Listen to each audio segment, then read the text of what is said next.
Hi, my name is Adriana Lamarand, and I'm going to be talking a little bit about working with a client, Cloudflare, and one of the most illuminating and challenging communications crises I've ever experienced. Cloudflare Cloudflare has added its name to the growing list of companies cracking down on hate groups. terminated the account of the Daily Stormer.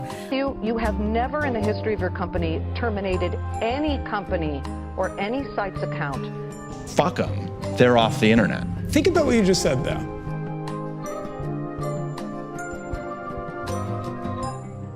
As a communications professional, my role and my team's role was to ensure that the messaging going out to the public and to the press was consistent and accurate. And in a time like this, when a decision was brashly made at the very last minute, it's hard to control the message.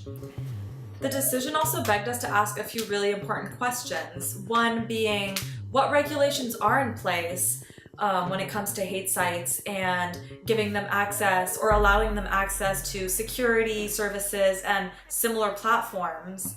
A second one is, how is DC and the Valley working together to ensure that there is due diligence and due process when it comes to interacting with a website like this and making a decision about the fact that their content is dangerous and that something should be done about it and that there should be consequences for that.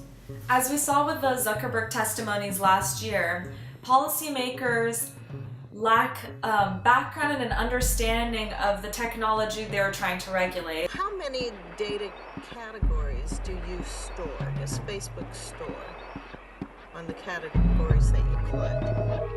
So I would say that in order to address sticky situations like this in the future, we need to put a focus on education first. And that goes for everyone from the president to the everyday citizen.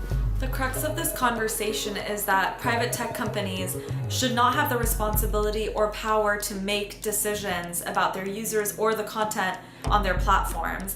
This is something that Matthew brought up again and again in meetings with reporters.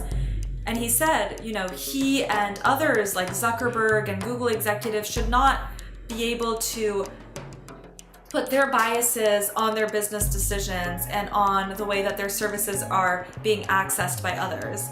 I think that the need for due process, as Matthew stated, is really crucial here, and needing to involve policymakers and officials to go through that due process is essential and is the only way that we can realistically and fairly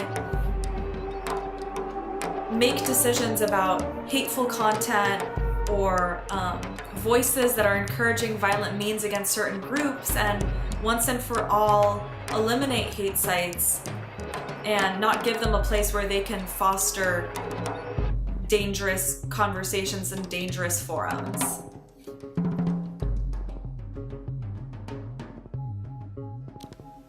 I feel very thankful to have been confronted with such a challenging moral conundrum such as this, because it's made me think about freedom of speech and censorship online, which remains an issue in our world today. And I'm excited to explore the future of the internet, of technology, its interaction with communication, and the increasingly globalized world that we live in.